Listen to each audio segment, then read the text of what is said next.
안녕하세요. 디스이즈쌤입니다.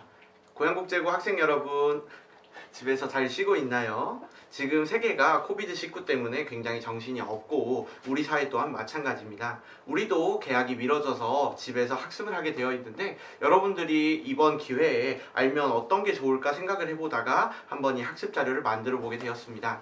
지금 진행되는 수업에 나오는 자료들은 다 최지선이라는 교사 연구회에서 만든 자료를 기반으로 제작되었습니다. 자, 그럼 함께 살펴보도록 하겠습니다. 자, 이번에 코로나19로 인해서 굉장히 많은 혼란과 굉장히 많은 관심을 받게 되었는데요. 여러분들이 작년에 배웠던 과목 한번 떠올려 볼게요. 통합사회라는 과목이 있습니다. 통합사회라는 과목에서는 사회 현상을 어떻게 바라보라고 했었냐? 4가지 관점으로 나눠서 생각해보고 그걸 통합적으로 정리하는 사고방식을 굉장히 중시했습니다. 자, 4가지 관점에는 어떤 것들이 있었나요? 시간적 관점이 있고요. 공간적 관점이 있고요. 그 다음에 윤리적 관점, 그 다음에 사회적 관점이 있습니다. 어떤 하나만의 관점으로 보는 게 아니라 다양한 관점으로 보는 연습을 해야 여러분들이 입체적으로 정확하게 그 사건의 본질을 볼 수 있는 시야가 발달하게 됩니다. 자, 오늘 살펴볼 거는 바로 공간적 관점입니다. 자, 지리 선생님들은 대체로 공간적 관점으로 사고하는 훈련이 잘 되어 있는 분들이고요. 저도 지리교사다 보니까 이번 사건을 어떻게 공간적으로 바라보면 좋을지로 한번 생각을 해봤습니다. 자, 현재 발생하고 있는 이런 바이러스의 확산 과정을 어떤 식으로 바라보면 좋을까? 바로 공간적으로 뭘로?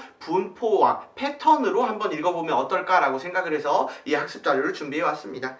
자, 이런 분포와 패턴을 읽을 수 있는 가장 좋은 방법은 뭘까? 바로 지도에 나타내는 것입니다. 자, 그래서 지금까지 발생한 현상을 지도에 나타내는 어떤 체계를 거치게 되면 여러분들이 직관적으로 이해할 수 있게 됩니다. 이런 걸 도와주는 프로그램을 뭐라고 하냐? GIS, 지리정보체계라고 부릅니다. 작년에 배웠던 내용이죠. 그래서 익숙할 것 같습니다. 자, 그래서 GIS로 이미 나타난 데이터가 있습니다. 여러분들도 써봤던 에스리 회사의 ArcGIS입니다. 거기에 코로나가 지금 어떻게 퍼지고 있는지를 나타낸 지도가 있습니다. 링크 걸어 놓을 테니까 관심 있는 친구들은 살펴보면 될 것 같습니다.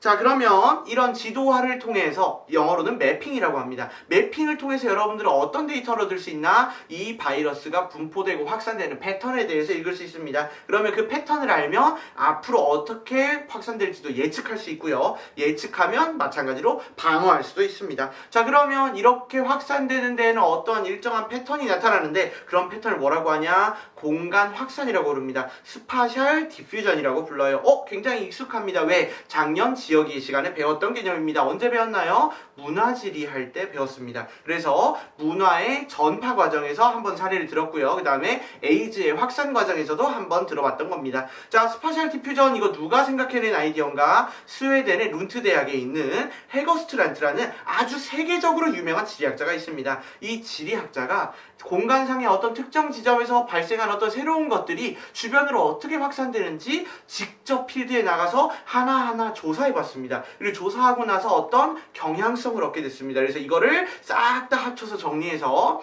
스파셜 디퓨전, 공간 확산 이론이라는 내용으로 정리를 하게 되었습니다. 자, 그럼 이런 공간 확산 이론은 어떤 특징이 있나? 자, 공간 확산에는 크게 2가지 형태가 있다고 합니다. 자, 첫 번째는 뭔가 가까운 거리에 있을수록 상호작용이 많기 때문에 상호작용이 많은 쪽은 먼저 전파가 이루어진다. 그래서 가까울수록 많이 전파가 된다. 이런 걸 뭐라고 하냐? 가까울수록 많이 전파되는 현상, 인접효과라고 합니다. 그래서 이런 인접효과에 의해서 발생되는 확산을 뭐라고 하나? 전염 확산이라고 부릅니다. 자, 다른 유형에는 어떤 것들이 있나? 공간적으로 거리가 가깝지 않더라도 대도시에는 굉장히 활발한 상호작용이 일어나게 됩니다. 그래서 대도시일수록 도시가 크면 클수록 훨씬 더 확산이 빠르게 일어나는데 이런 거는 도시의 계층에 따라 다르다라고 해서 계층 효과라고 부르고요. 이러한 효과에 의해서 발생되는 확산은 계층 확산이라고 부릅니다. 그래서 확산은 지리적으로 가까운 지역, 그 다음에 중요하고 큰 도시 지역을 중심으로 먼저 확산이 일어나고요. 계층 효과와 인접 효과가 현실에서는 함께 발생합니다. 자, 그러면 실제 코로나19가 지구상에서 어떻게 확산되는지 이론에 따라서 적용되는지 살펴볼까요? 자, 먼저 스케일을 가장 좁혀서 도시 내부로 가보도록 하겠습니다. 하겠습니다. 자, 가장 먼저 동물에게서 인간으로 바이러스가 넘어온 지점이 어디라고 지금까지 추론되고 있느냐? 바로 우한에 있는 시장으로 추론되고 있습니다. 자, 우한의 시장에서 발생했던 바이러스가 어떻게 확산될 수 있었나? 일단 우한이란 도시 특성에 대해서 이해해 봐야겠죠. 우한은 후베이 성에서 가장 큰 도시입니다. 인구가 1100만 명에 이르는 도시예요. 그래서 이 도시에서 발생했기 때문에 주변 지역으로 쉽게 전파될 수 있었습니다. 자, 먼저 우한이라는 대도시는 주변에 후베이에 있는 작은 중소도시와 활발하게 연결되어 있습니다. 그리고 지리적인 거리가 가깝죠. 그래서 주변에 있는 후베이에 있는 다른 지역들로 쉽게 전파될 수 있었습니다. 자, 시야를 조금 더 넓혀서 중국 전체적인 측면에서 볼게요. 후베이 성이라는 데는 어디에 있냐? 중국 본토의 가운데쯤 있습니다. 그래서 다른 지역으로 이동하기가 굉장히 좋은 곳입니다. 게다가 우한은 굉장히 큰 대도시다 보니까 다양한 교통수단이 발달해 있는 곳입니다. 그래서 철도, 고속철도, 그 다음에 시외버스, 그 다음에 비행기 등의 다양한 교통수단을 타고 중국의 춘자를 전후한 시기에 중국 내에 있는 각 주요 도시로 빠르게 전파될 수 있었습니다. 그래서 대도시가 먼저 전파되니까 이거는 계층 확산의 사례로 보면 될 것 같습니다. 자, 당연히 우한이 중요한 도시니까 세계에 있는 다른 도시랑도 상호작용이 활발하겠죠. 그래서 이미 타이에서 첫 환자가 나오기 시작했고요. 세계 곳곳의 환자가 지금 빠르게 늘어나고 있는 중입니다. 자, 그러면 이런 감염병에 대해서 우리가 굉장히 공포를 많이 가지고 있는데, 그럼 이런 감염병이 과연 지금 이 순간에만 중요한 일인가? 아닙니다. 우리 인류는 동물과 함께한 그 순간부터 수많은 감염병에 노출돼 왔습니다. 그래서 감염병은 인류를 지금까지 계속 끊임없이 위협해 왔던 적이고요. 우리 인류는 바꿔 말하면 그런 감염병을 계속 정복해 왔습니다. 자, 그래서 그런 정복해 왔던 얘기를 들으면 우리가 거기서 배우는 교훈이 있을 거고 앞으로 어떻게 해야 될지가 나올 것 같아요. 그래서 대표적인 사례 하나만 살펴보도록 하겠습니다. 자, 200여 년 전에 19세기쯤에 런던에서는 콜레라가 대유행이었습니다. 콜레라도 굉장히 무서운 감염병이에요. 그래서 콜레라가 창궐하니까 사람들은 굉장히 공포에 시달리게 됐고요. 인구 250만의 런던에서 어떻게 이 감염병을 없앨 것인가, 어떻게 감염병을 통제할 것인가가 굉장히 중요한 문제가 되었습니다. 자, 이때 굉장히 유명한 학자 한 명이 나옵니다. 존 스노우라는 학자인데요. 굉장히 지리적인 사고가 발달하셨던 분인 것 같아요. 사고방식을 하나만 해봅니다. 지금까지 콜레라로 사망한 환자들을 지도에 한번 표시해보면 어떨까? 와, 굉장히 아름다운 사고방식이에요. 그래서 지도에 한번 표시해보기 시작합니다. 지도에 표시하다 보니까 놀라운 사실을 깨닫게 됩니다. 콜레라로 사망한 환자들이 특정 지역에 굉장히 집중되어 있는 모습이 나타납니다. 아까 얘기했던 분포의 패턴이 나타나기 시작합니다. 그래서 한 번 더 생각해봅니다. 그 지역에 뭐가 있지 않을까? 그 지역의 가운데 보니까 펌프가 하나가 있습니다. 그래서 스노우는 그 펌프를 폐쇄하는 조치를 취하고요. 콜레라의 감염자 숫자가 획기적으로 줄어들기 시작합니다. 그 전까지 콜레라는 이건 나쁜 공기 때문에 전염되는 거야 라는, 공기 때문에 전염된다는 생각도 있었고요. 혹은 이건 우리가 너무 부도덕하게 살았기 때문에 신이 형벌을 내리는 거야 라고 생각하는 사람들도 있었습니다. 그런데 실제로는 콜레라가 수인성 감염병이었다는 것을 알게 되면서 이제는 인간이 통제할 수 있게 된 겁니다. 자, 존 스노우는 이런 지도를 통해서 우리에게 필요한 지식이나 정보를 추출하게 됐고요. 이걸 통해서 우리가 콜레라를 정복할 수 있게 되었습니다. 선생님, 그러면 이게 우리에게 어떤 의미가 있나요? 21세기에 우리에게 굉장히 중요한 분야라고 떠오르는 영역이 있습니다. 바로 빅데이터입니다. 빅데이터는 쉽게 얘기하면 수많은 데이터에서 우리에게 의미가 있는 데이터를 추출하는 과정이에요. 바꿔 말하면 뭐예요? 아까 존 스노우가 했던 그 원리가 그대로 적용된다고 생각하면 됩니다. 그래서 여전히 그게 계속 작용한다라고 이해하면 될 것 같습니다. 지리적 사고가 살아있으면 21세기에도 충분히 도움이 될 수 있다는 얘기입니다.